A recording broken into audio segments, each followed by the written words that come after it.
sejam todos muito bem-vindos aqui ao nosso canal do YouTube. Meu nome é Davi Robson, eu sou professor de teologia, já há mais de 25 anos, atuando na formação de teólogos, teólogas e interessados também no campo, no estudo da teologia. E no vídeo de hoje eu quero tratar de um tema um tanto quanto polêmico, mas um tema bíblico, um tema que deve ser analisado à luz da Escritura Sagrada. O tema é se mulheres podem ser apóstolas, pastoras, exercer liderança, ensinar, pregar, enfim. Exercer um serviço análogo ao que os homens fazem nas igrejas como pastores, apóstolos e diáconos. Para nós explorarmos esse texto, obviamente, eu preciso de uma base bíblica, de uma fundamentação teórica bíblica, e para isso eu quero tratar deste tema à luz de Romanos, capítulo 16. Paulo, no contexto, está na cidade de Coríntios, onde ele está fazendo as suas malas para voltar a Jerusalém. Isso está aqui no verso 25, 26 e 27 do capítulo 15. Você pode observar aí, Romanos 15, a partir do verso 23. Ele está dizendo que ele está de partida para Jerusalém, está em Coríntios, está partindo para Jerusalém, a fim de levar as ofertas aos santos. Verso 25. Então, ele está indo a Jerusalém e ele conta com o apoio da Igreja de Roma para o que seria a sua quarta viagem missionária, aonde ele chegaria até a Espanha. Então, nos planos do apóstolo Paulo, ele levaria as ofertas a Jerusalém, depois visitaria a Igreja de Roma com o intuito de chegar até a Espanha. Isso está no verso 24, você poderá ler aí na sua Bíblia aí. Bem, nesse contexto, então, ele escreve à Igreja de Roma, e é muito interessante, começando no capítulo 16, Paulo apresenta a irmã Febe. Veja comigo o capítulo 16, verso 1. Recomendo-lhes a nossa irmã Febe, serva da igreja em Cencreia. Peço que a recebam no Senhor de maneira digna dos santos e lhe prestem a ajuda que venha a necessitar, pois tem sido de grande auxílio para muita gente, inclusive para mim. Paulo, então, está enviando a carta por meio desta irmã. Febe é a portadora, então, da carta. É a carteira de Paulo. Paulo, então, confia totalmente a sua carta e os seus planos de chegar até a Espanha por meio da cidade de Roma a esta irmã chamada Febe. E o termo aqui, serva, é exatamente diaconisa. A palavra serva aqui é a palavra diaconisa, ou diáconos. Ela era diaconisa da igreja da Cencreia. Pode ser que na sua tradução esteja a palavra serva, mas a tradução original é a palavra diaconisa, né? Ela era uma espécie de patrona, era alguém de posses, de grande influência, de status social, e que de alguma forma ela privilegiava os necessitados, os aflitos, inclusive era uma mantenedora, possivelmente do próprio ministério de Paulo.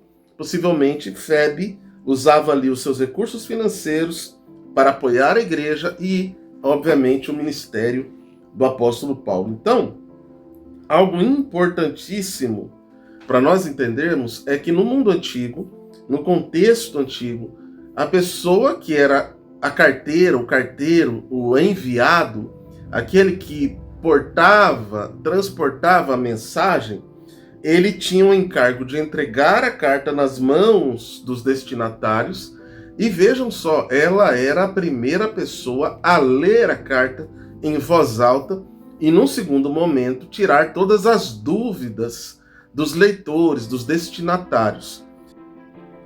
Então, esta mulher foi uma mantenedora de Paulo, uma mulher da alta confiança de Paulo, e foi ela a primeira pessoa a entregar a carta aos romanos, ler e explicar, fazer uma espécie de sermão expositivo da carta de Paulo aos romanos e, posteriormente, tirar dúvidas daqueles que estavam ouvindo aquela primeira exposição.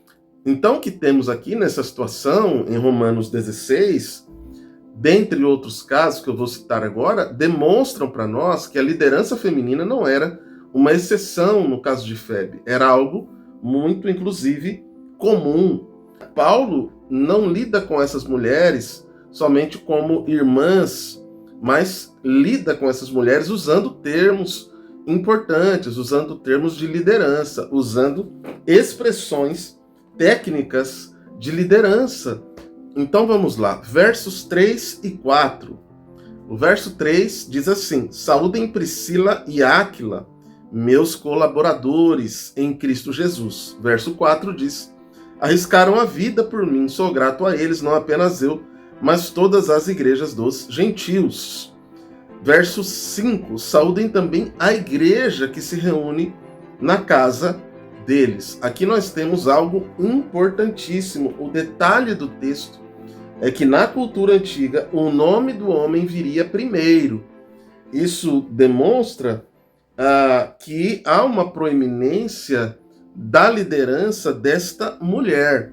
Trata-se aqui de um casal, Priscila e Áquila, e sendo que Priscila, esta mulher, exercia a liderança pastoral da igreja que se reunia na casa do casal.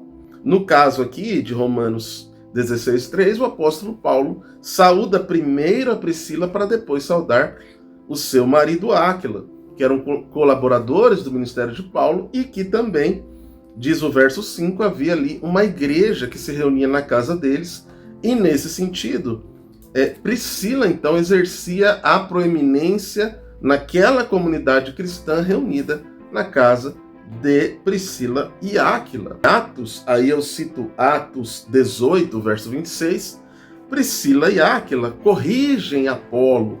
Apolo, que era um grande pregador, pregava de forma clara, expoente a escritura, mas é de fato corrigida doutrinariamente por Priscila e Áquila. Veja a autoridade desta mulher, sem dúvida. Trata-se aqui de algo muito importante, do impacto de uma mulher na liderança da igreja primitiva. Logo depois, nós temos o exemplo fantástico de Júnia. Veja só, verso 7. Saúdem Andrônico e Júnia, meus parentes, os quais estiveram na prisão comigo. E veja o que Paulo diz logo depois: são notáveis entre os apóstolos e estavam em Cristo antes de mim. Então, o que temos aqui é o fato de que haviam outros apóstolos além dos 12. Na verdade, a expressão grega é o nome feminino Júnia. Isso demonstra aqui claramente uma mulher sendo apóstola. E o apóstolo Paulo diz aqui que eles estiveram na prisão com Paulo, diz: são notáveis entre os apóstolos e estavam em Cristo antes de mim. Qual o sentido disso? Significa que eles eram apóstolos de primeira geração. Eram apóstolos anteriores ao próprio apóstolo Paulo, a primeira geração dos cristãos que havia, sem dúvida alguma, sofrido prisões. Júnia, então, seria uma missionária itinerante, autorizada, enviada pela igreja com grande autoridade. E aí temos a ideia de que nos manuscritos mais antigos, esse nome é confirmado como o nome de uma mulher reconhecida como uma grande liderança apostólica. Veja, gente, no contexto do Novo Testamento, as mulheres tinham direitos muito limitados dentro da cultura romana judia, dentro da cultura grega.